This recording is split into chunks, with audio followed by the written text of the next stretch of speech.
నమస్తే రమగారు. నమస్తే జయ. రమగారు, మనం పిల్లలకి పంచతంత్ర కథలు చాలా చెప్తూ వస్తున్నాం. పంచతంత్ర స్టోరీలు పిల్లలకి కూడా చాలా ఇంట్రెస్టింగ్గా అనిపిస్తుంది. సో అందులో భాగంగా అంటే ఏ విధమైన మెసేజ్ లేకపోయినా కూడా ఒక స్టోరీ కింద ఈరోజు ఒకటి మాట్లాడుకుందామండి ఈ వీడియోలో. అంటే పంచతంత్ర కథల్లో మీరు వద్దన్న మెసేజ్ వస్తుంది. మెసేజ్ ఉండటమే వాటి లక్షణం. అయితే ఈ కథ చెప్దాం. ఇది ఎంత మటుకు రిలేట్ అయ్యి పిల్లలకి అంటే బాగా తల్లులకి నచ్చి పిల్లలకి చెప్పుకోగలుగుతారో చూడాలి. ఒక ఊళ్ళో ఒక ధనవంతుడైన ఒక వ్యాపారి ఉండేవాడు. కానీ ఆయన బేసిక్గా పిసినారివాడు. ధనవంతుడే కానీ పిసినారితనం అంటే ఏంటంటే ఒకటేసారి ఖర్చు పెట్టేయటం అతనికి ఇష్టం ఉండేది కాదు. ఎలా చేసేవాడంటే ఇవాళ పనివాడి జీతం అడిగితే రేపు ఇస్తాను, ఎల్లుండి ఇస్తా, అవతల ఎల్లుండి ఇస్తాను ఒక 4-5 రోజులు గడిపే ప్రొలాంగ్ చేసేవాడు. వాడి జీతం వాడికి ఇవ్వవలసిందే, ఇవాళే ఇస్తే ఇవాళ బ్యాగ్ ఖాళీ అయిపోతుందని ఉండేదన్నమాట. అదొక దుష్టబుద్ధి. పిసినారితనం వల్ల అలా అనిపించేది. చాలా మంది కనిపిస్తుంటారు కదా రమగారు మనకి. ఇవాళ శుక్రవారం, రేపు మంగళవారం, రేపు అదేదో అవతల ఎల్లుండి మా నాన్నగారి ఇది ఇవ్వకూడదు అలాంటివి ఏవో చెప్పి రోజులు గడుపుతూ ఉంటారనమాట. ఎలాగైనా ఇవ్వాల్సిందే, ఇవాళ కాకపోతే రేపు. ఊరికే ఈ 2 రోజులు ఆపితే ఇంతలో ఏదైనా జరుగుతుంది. ఏం జరుగుతుంది? జరిగేది ఏముండదు, మన డబ్బు ఇవ్వాల్సిందే. అయితే ఈ పిసినారు ఆయన ఏం చేసేవాడు, ఇలా ఇబ్బంది పెట్టేవాడు. వాళ్ళ ఇంట్లో ఒక చాకలి ఉండేవాడు. ఈ చాకలి ఏంటంటే పూర్వకాలపు చాకళ్ళు అంటే ఇప్పుడు మన చాకళ్ళు బట్టలు ఉతికి ఐరన్ చేస్తారు. చాలామంది బట్టలు కూడా ఉతకటాలు ఇస్త్రీలు చేస్తారు. ఈ చాకలి అంటే కోపం కూడా వస్తుంది. కులం పేరు ఎత్తేవని మళ్ళీ రకరకాల దాని మీద కాంట్రవర్సీస్ వస్తాయి. కానీ ఆ పద్ధతి అప్పట్లో అలా ఉండేది. మనం పాత వాటి గురించి మాట్లాడుకుంటున్నాం కదా. రజక వృత్తి, బట్టలు ఉతకటం. అక్కడి నుంచి ఏం చేసేవాళ్ళు వీళ్ళు, ఈ యజమానులు ఏ ఇంటికి చాకలిగా ఉన్నాడో వాడు ఊరందరి బట్టలు ఉతికినా ఏదో 2 పెద్ద ఇళ్ళని నమ్ముకుని ఉండేవాళ్ళు. ఆ ఇంట్లో రకరకాల పనులు చేయటం, చుట్టాలు ఎవరైనా వస్తే వాళ్ళని తలంటి పండగలప్పుడు తలంటికి నూనెలు పెట్టాలు, వేడి నీళ్ళు తోడు పెట్టాలు, వెనకాల పనులన్నీ చేసేవాళ్ళు అనమాట. దాంతోపాటు ఎవరైనా పెద్దవాళ్ళు వస్తే కుర్చీలు వేయటాలు. చాకళ్ళు వాకిళ్లలోనే ఉండేవాళ్ళు వీళ్ళకి సహాయంగా. అయితే ఈయన ఇంత రెగ్యులర్గా వీళ్ళింట్లోనే ఉండే చాకలి పట్ల కూడా ఆయనకి దయాగుణం లేదు. ఆయన పిసినారితనమే అప్లై అయ్యేది. ఓసారి ఈ చాకలి ఇంటికి వాళ్ళ అల్లుడు వచ్చాడు. అల్లుడు వస్తే ఏమైంది, ఒక 5-6 రోజుల ముందే పండగ వస్తుంది, అయ్యా మా అల్లుడు వస్తాడు, ఏదైనా ధాన్యం కొలవండి, నాకు డబ్బులు కావాలని అడిగాడు. ఆయన ఇవాళ రేపు శుక్రవారం మంగళవారం గడిపాడు. ఒక 4-5 రోజులు గడిచింది. పండగ వచ్చాక పండగ శుక్రవారం నాడు వచ్చింది. వచ్చేసరికల్లా ఆయన శుక్రవారం కదా కాబట్టి నేనేమి ఇవ్వనన్నాడు. ఇప్పుడు ఇవ్వలేను, ఇంట్లో ఎలాగో వంటలు చేస్తారు కదా, సాయంకాలం మిగిలిన పట్టుకెళ్తావు కదా, అవే మీ అల్లుడికి పెట్టుకోమన్నాడు. వీడికి చాలా కోపం వచ్చింది. అల్లుడు ఎవరికైనా అల్లుడే. పెద్దవాడు అల్లుడైతే పెద్దవాడు, చిన్నవాడు అల్లుడైతే చిన్నవాడు. ఎప్పుడు చిన్నవాడి కూడా అల్లుడుగానే ఉంటాడు. పిల్లని చేసుకున్నాడు, మీ ఇంటికి వస్తే నువ్వు సరిగా చేయవా మాకు అని పోట్లాడతారు. దాంతో వీడు ఏం చేశాడు, చాలా దుఃఖంగా ఇంటికి వెళ్ళి చీచి ఈ మా యజమాని ఏం పుట్టక పాడు పుట్టక ఇలా చేశాడు, ఇట్లా చెందాడు, నా అల్లుడి దగ్గర నా మాట పోగొట్టేశాడని చాలా బాధపడి దుఃఖపడి దయ్యిపోయాడు. కొన్నాళ్ళు పోయిన తర్వాత ఏమైంది, ఇలాగే జరుగుతూ వచ్చాక ఈ యజమాని ధనవంతుడు ఉన్నాడు కదా, ఆయన మరణించాడు. చచ్చిపోయాడు. చనిపోయిన తర్వాత ఏమైంది, ఆయన వీళ్ళింట్లో ఒక గాడిదకి పిల్లగా పుట్టాడు. ఎవరింట్లో? చాకలి వాళ్ళ ఇంట్లో. చాకలి ఇంట్లో ఒక గాడిద ఉంది. ఆ గాడిదకు ఒక పిల్ల పుట్టింది. ఆ పిల్ల ఎవరంటే వీళ్ళ యజమాని తలకు 2వ జన్మ ఈ గాడిద జన్మ వచ్చిందనమాట. గాడిద జన్మ వస్తే సరే ఆ గాడిద కథ పెద్దదైంది. ఏముంది, ఒక 2 ఏళ్ళు ఏళ్ళర్థం గడిచేసరికి దాని మీద బరువులు వేసేస్తారు. చాకలి బట్టలు అంటే ఏముంది, మురికి బట్టలు. అవును, మురికి బట్టల్ని గాడిద మీద వేసి చెరువుకి తీసుకెళ్తారు. తర్వాత ఉతుకుతారు. సాయంకాలం ఆరిన బట్టలు మడతలేసి కొన్ని వాళ్ళ చేత చిన్న మూటలు కట్టి వేస్తారు. ఏ మూట ఎవరింట్లో వాళ్ళ మూట వాళ్ళని పట్టుకెళ్లాల్సిందే. కాకపోతే ఏమైందంటే ఈ గాడిదగా పుట్టిన ఇతనికి చాన్నాళ్ళు తను ఇలా యజమాని అని తెలియదు పాపం. కొన్నాళ్ళు ఇలాగే గడిచింది. అలాగే పాపం ఆ గాడిద ఆ బరువులు మోసి ఈ బరువులు మోసి యజమాని తన్నులు తిని దెబ్బలు తిని అటాకొట పెరిగింది మొత్తానికి. కొన్నాళ్ళ తర్వాత అంటే ఒక 4-5 సంవత్సరాల తర్వాత ఈ పాత యజమాని కొడుకు ఒకరోజు ఒక చొక్కా అత్యవసరంగా ఉతికించుకోవడం కోసం ఏదో ప్రోగ్రామ్ ఉంది, అతనికి కావాలి. ఆ చొక్కా పుచ్చుకుని ఈ చాకలి వాడి వాకిట్లోకి వచ్చాడు. ఇళ్లల్లోకి వెళ్ళే రోజులు కావాలి. వాకిట్లోకి వచ్చి అరే అని పిలిచి చొక్కాని దీన్ని చలవ చేసివు, నేను ఎక్కడికో వేసుకెళ్ళాలన్నాడు. ఈ కొడుకుని చూసేసరికల్లా ఈ గాడిదకి పూర్వజ్ఞానం వచ్చింది. గుర్తుపట్టి వాడి తన కొడుకని, తను వీడి యజమానని దానికి జ్ఞాపకం వచ్చేసి మొత్తం వచ్చింది. ఇక ఏడవటం మొదలుపెట్టింది గాడిద. కళ్ళ నిండా నీళ్ళు గారుతూ ఉన్నాయి. వీళ్ళు కొట్టేవాడు, ఏంటి ఏడుస్తావు, పని చేయకుండా. వాడికి ఏం తెలుసు, వీడు యజమాని అని తెలియదు కదా. 2 పీకి పని చేయించేవాడు.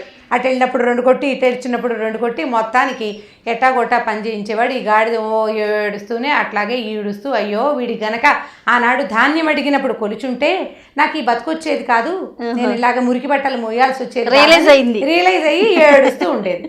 కొద్ది రోజులు గడిచిన తర్వాత ఇలా కాదని ఆ గాడిద ఏం చేసింది, ఒకరోజు ఈ మురికి బట్టలు ఈ ఉతికిన బట్టలు తీసుకొచ్చిన తర్వాత సాయంకాలం దాన్ని గడ్డి కాదని వదిలిపెట్టేసేవాడు. అటు ఇటు తిరిగి గడ్డి వేసి వస్తుందని ఈ సరాసరి తన ఇంటికే ఆ గాడిద వెళ్ళిపోయి ఏం చేసింది, లోపలికి వెళ్ళి ఈ కొడుకు చోట మంచం మీద పడుకుంటే ఆ మంచం చుట్టూతా తిరగటం మొదలుపెట్టింది. మంచం చుట్టూ దీనికి జ్ఞానం వచ్చింది కానీ మనిషిలాగా చెప్పలేదు కదా. ఈ గాడిద ఎందుకు తిరుగుతోందో వాళ్ళకి తెలియలే, తోలేశారు. మళ్ళీ మర్నాడు వచ్చి మంచం చుట్టూ తిరగటం మొదలుపెట్టింది. 3 రోజులు 4 రోజులు 5 రోజులు ఎంతసేపు సాయంకాలం అయ్యేసరికల్లా అది గడ్డి కాదని మేయకుండా ఈ మంచం చుట్టూతా తిరుగుతూ ఉండేసరికల్లా ఇతనికి అనిపించింది ఏదో ఒక మతలబు ఉంది, ఎందుకో తిరుగుతోంది ఇదని చెప్పి వాళ్ళ ఇంటి పురోహితుడిని పిలిచి ఇలా చాకలివాడి గాడిద మా ఇంటికి వచ్చి నా చుట్టూతా తిరుగుతుంది, ఏ రోజు నుంచి తిరుగుతోంది అంటే ఈ గాడిదే ఇతను చూసిన తర్వాతే అని వాళ్ళు లెక్కపెట్టి తెలుసుకున్నారు. అడిగితే అప్పుడు ఆ పురోహితుడు బాగా లెక్క కట్టి, నాయనా ఈ గాడిద కాదోయ్ మీ నాన్న అని చెప్పేసరికి వాడు చాలా దుఃఖపడి అయ్యో మా నాన్న గాడిద జన్మ వచ్చిందా అని బాధపడుతూ ఆ రోజు రాత్రి నిద్రపోతే వాడి కల్లో వాళ్ళ నాన్న కనపడ్డాడు. అంటే గాడిద జన్మలో ఉన్నటువంటి ఈ ధనవంతుడికి చాలా ఇంటెన్షన్ ఉందన్నమాట, ఎలాగైనా కొడుక్కి తెలియజేయాలి, విషయం చెప్పాలని.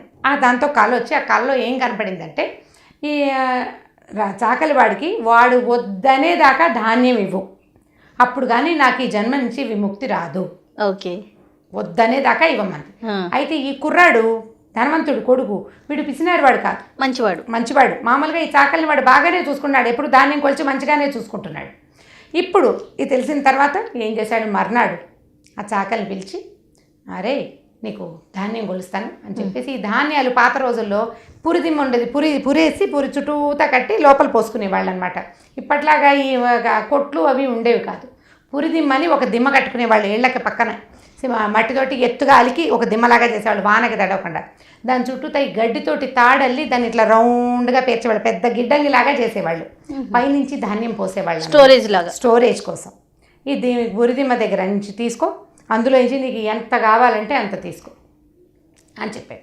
చెప్తే సరే ఏం చేశారు, తీసి ధాన్యం మోసుకెళ్ళారు. తండ్రి కొడుకు, వాళ్ళు 2-3 పిల్లలు ఉన్నారు, ఉన్న వాళ్ళంతా మోసుకెళ్ళారు. చాలు బాబు ఉన్నారు, కాదురా నీకు ఇంకా చాలే, ఎందుకు తీసుకుంటాం అనిపించే వరకు తీసుకెళ్ళు, అంతేకాదు ఇక నేను మా ఇంట్లో నాకు పట్టదండి, నాకు చాలని నీకు విసుగు పుట్టే వరకు తీసుకోమన్నాడు. ఇంకా ఎక్కడ పోసుకుంటావు అనిపించాలి, చాలే ఇంకెంత ఇస్తాడు ఈయన అనుకోవద్దు, ఎంతైనా ఇస్తా, జస్ట్ పట్టుకెళ్ళు అంతే అని చెప్పాడు. అక్కడి నుంచి వీళ్ళు మోసుకెళ్ళి 7-8 సంవత్సరాలకి సరిపడా ఒడ్లు మోసుకుపోయారు. ఆ ఒడ్లు అన్నాళ్ళు ఏమి నిలవ ఉండవు, కొన్ని అమ్మేసి వీళ్ళు డబ్బులు చేసుకుని మరుసటి సంవత్సరాన్ని వాడుకోవాలి. అక్కడి నుంచి ఇహ చేతులు నొప్పులు పుడితే ఎవడు మోస్తాడని పిల్లలు విసుకోవటం మొదలుపెట్టారు. ఇతను కూడా ఇల్లు వాకిలన్నీ నిండిపోయింది ధాన్యం బస్తాలతోటి. ఇవన్నీ ఏం చేసుకుంటాం, ఇంకా చాలనిపించింది. వాకిట్లో కూర్చొని నెత్తి మీద టవల్ వేసుకున్నాడు. తిరగలేక ఏం బరువు రా, గాడిద బతుకున్నాయిరా దీనికంటే, ఈ ఒడ్లు ఎవడు మోస్తాడు రా అన్నట్టు అనంగానే ఆ వాకిట్లో నుంచిన గాడిద కాస్త డామని చచ్చిపోయింది. విముక్తి అయిపోయింది అనమాట, రుణం తీరిపోయింది. గాడి చచ్చిపోయేసరికల్లా అయ్యో ఇంత మేనం మోసుకొస్తే ఇది చచ్చిపోయింది ఏమిటి అని వాడి లోపల మళ్ళీ కబురు చేశాడు ధనవంతుడు కొడుకు, రావేమిటి అని.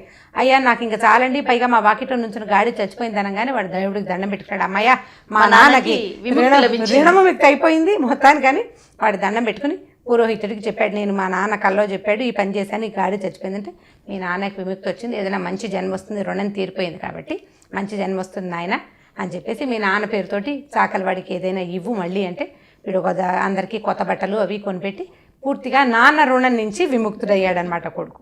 ఆ తర్వాత ఊరందరికి మొదట్లో తెలియదు, తర్వాత ఏం జరిగిందో తెలుసుకుంటారు కదా.